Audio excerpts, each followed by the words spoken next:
અસ્સલામુઅલૈકુમ. હવે આજે આપણે આગળ ધોરણ 9 ની અંદર જે આપણે પ્રકરણ 10 ભણીએ છીએ હેલનનું સૂત્ર, એની અંદર આજે આગળ 5મા નંબરનો દાખલો જોઈશું. બરાબર છે? તો એની રકમ વાંચીએ. તો રકમ શું કહે છે કે ત્રિકોણની બાજુઓ 12:17:25 પ્રમાણમાં હોય અને તેની પરિમિતિ 540 સેમી હોય તો તેનું ક્ષેત્રફળ શોધો. બરાબર છે? અહીંયા આગળ આપણને જે માપ આપ્યા છે એ માપ શેમાં આપેલા છે? તો માપ આપેલા છે આપણને ગુણોત્તરમાં માપ આપેલા છે. બરાબર? ચલો હવે આપણે આગળ દાખલો ગણવાની શરૂઆત કરીએ. તો લખીએ દાખલા નંબર 5. તો શું કહે છે કે ત્રિકોણની બાજુઓ કઈ કઈ આપી છે આપણે પ્રશ્નમાં?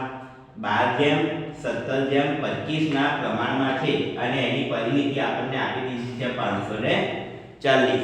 બરાબર?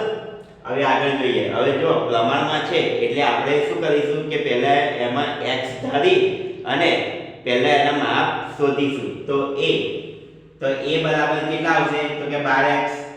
b બરાબર આવશે 17x અને c બરાબર આવશે આપણે 25x.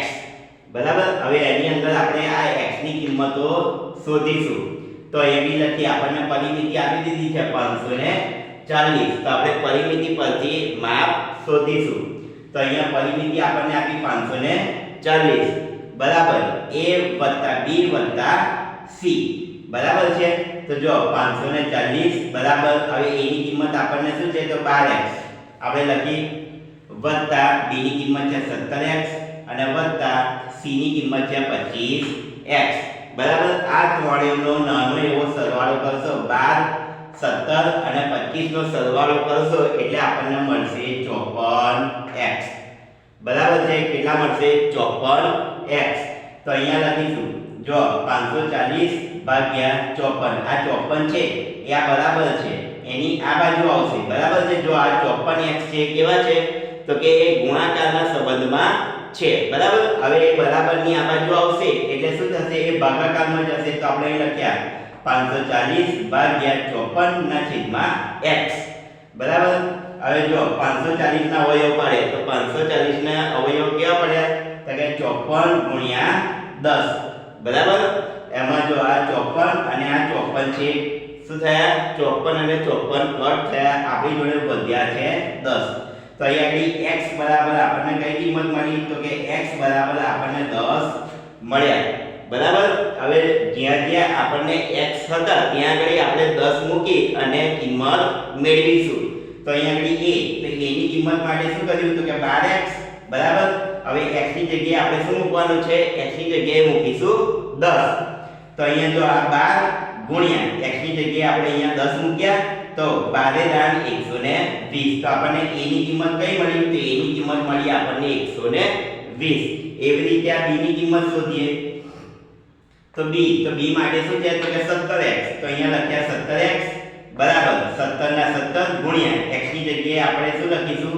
10 અને 17 * 170. તો b ની કિંમત મળી આપણને 170. બરાબર છે? એવી રીતે આ c ની કિંમત શોધીએ. તો c માટે શું છે? તો કે c માટે છે 25x. બરાબર? 25 ના 25 x ની જગ્યાએ આ 10 બરાબર. હવે 25 * 250. બરાબર? તો આપણને ત્રણે ત્રણ કિંમતો મળી ગઈ. a ની કિંમત મળી 110, b ની કિંમત મળી છે 170 અને c ની કિંમત મળી છે 250. બરાબર છે? હવે આગળ દાખલો જોઈએ. હવે આ ત્રણે ત્રણ રકમ ઉપરથી આપણે શું શોધવાનું છે? તો કે આપણે શોધીશું અર્ધ પરિમિતિ. બરાબર? અર્ધ પરિમિતિ. તો અર્ધ પરિમિતિનું સૂત્ર શું છે? તો કે s બરાબર a + b + c ના છેદમાં 2. બરાબર છે? હવે જોઈએ a. તો a ની કિંમત શું છે આપણી જોડે? તો a ની કિંમત છે 120. પછી b. તો b ની કિંમત શું છે આપણી જોડે? તો b ની કિંમત છે 170 જે આપણે અહીંયા લખી છે. અને આ c છે. તો c ની કિંમત આપણને શું મળી છે? તો કે c ની કિંમત આપણને મળી છે 250. તો આપણે અહીંયા લખી એના ભાગ્યા 2. બરાબર છે? હવે જો આ ત્રણે ત્રણનો નાનો એવો સરવાળો કરશો એટલે આપણને કેટલા મળશે? 540 મળશે. બરાબર છે? હવે 540 ભાગ્યા 2 હવે 540 ભાગ્યા 2 છે એટલે આપણને અહીંયાથી 540 ને એવા અવયવો પાડીશું કે જેની જોડે 2 અને 2 શું થાય કટ થાય.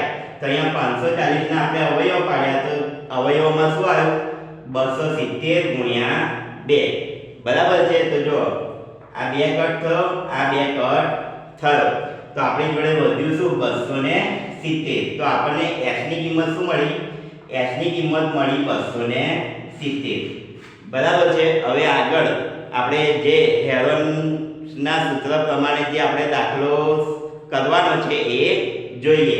તો શું કહે છે ત્રિકોણનું ક્ષેત્રફળ બરાબર છે. તો આપણું હેરોનનું સૂત્ર શું છે તો હેરોનનું સૂત્ર છે આપણું s કૌંસમાં s ઓછા a s ઓછા b અને s ઓછા c બરાબર છે. હવે અહીંયા આગળથી હું આપણો આ દાખલો બાકી રાખું છું બરાબર છે.